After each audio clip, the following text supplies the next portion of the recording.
your opinion about providing caregivers. Would you rather watch one reputable dispensary or other 500 other homes? Well, I was talking on a break here about the dispensary, and I kind of akin them to a methadone clinic. And, you know, the regulations are put in place for that, and those people are there to get help. And so I think that is, you know, a good exercise, you know, of a clinic. Now, people growing, like I said, we've met some quality people that are quality growers that could probably do a good job under, you know, with some regulation. I hope we don't become the regulation branch for that. One more question. The FDA takes. Is there a reason why the state hasn't stepped up to provide for the patients themselves? I don't know. I mean, we impose a need. We know there's a need. We know there's a demand. Now the states are saying these are the guidelines for a caregiver. Basically, you're saying you have to be a nurse. Basically. Now, who's going to provide for that nurse to be in each one of those people's homes? And is the state going to mandate who pays for it? I don't see it as a logistical outcome. We need to come to a bartering table and come to some kind of realistic agreement that provides for the patient's needs and provides for the law enforcement to be able to do their job as well. I'm all for that. The clearer the information is, it works better for both sides. For instance, the law requires that we keep the well-being of plants if we take them. Well, we're not going to grow those. We aren't set up to do that.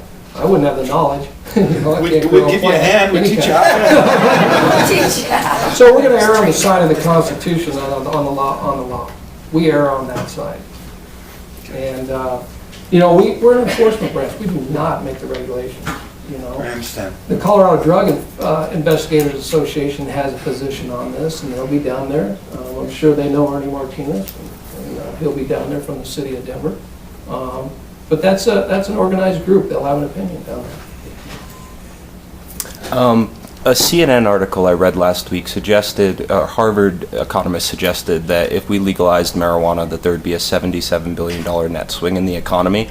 But they attributed $33 billion of that to jobs lost within the criminal justice community. And I was wondering if there was any sort of sentiment within the drug task force, the DEA, all these people afraid to lose their jobs because of this threat. No, we have plenty to do outside of marijuana. So we're not looking at any job loss from marijuana.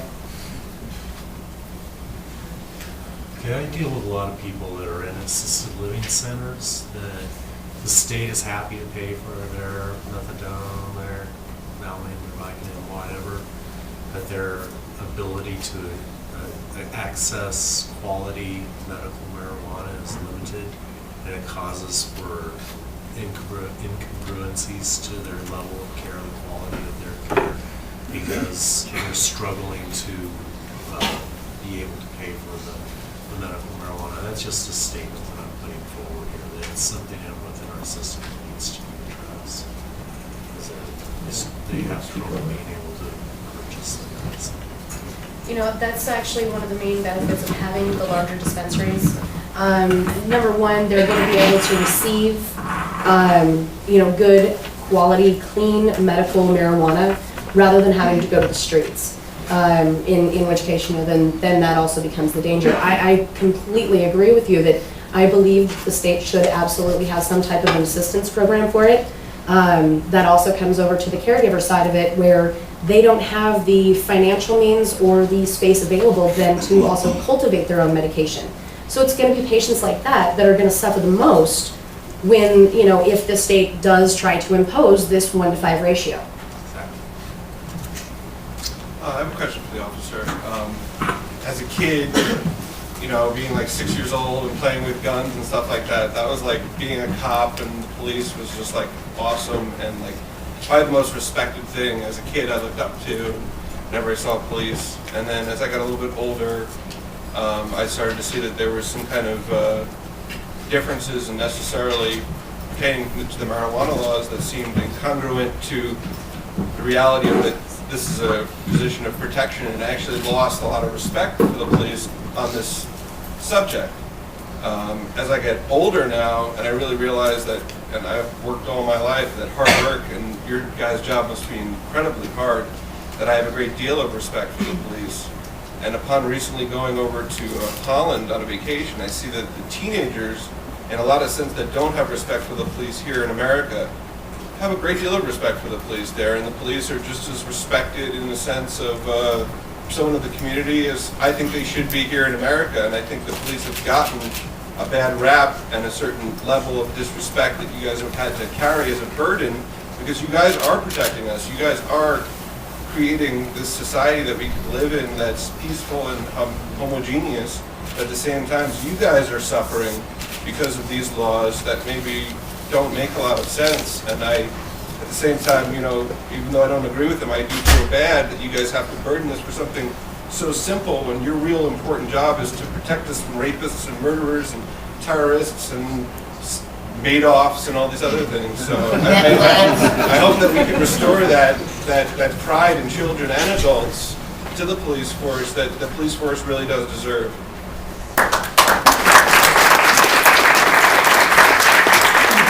I appreciate your sentiments, but there are times I go home and wish I'd have been a fireman. Looking for a caregiver.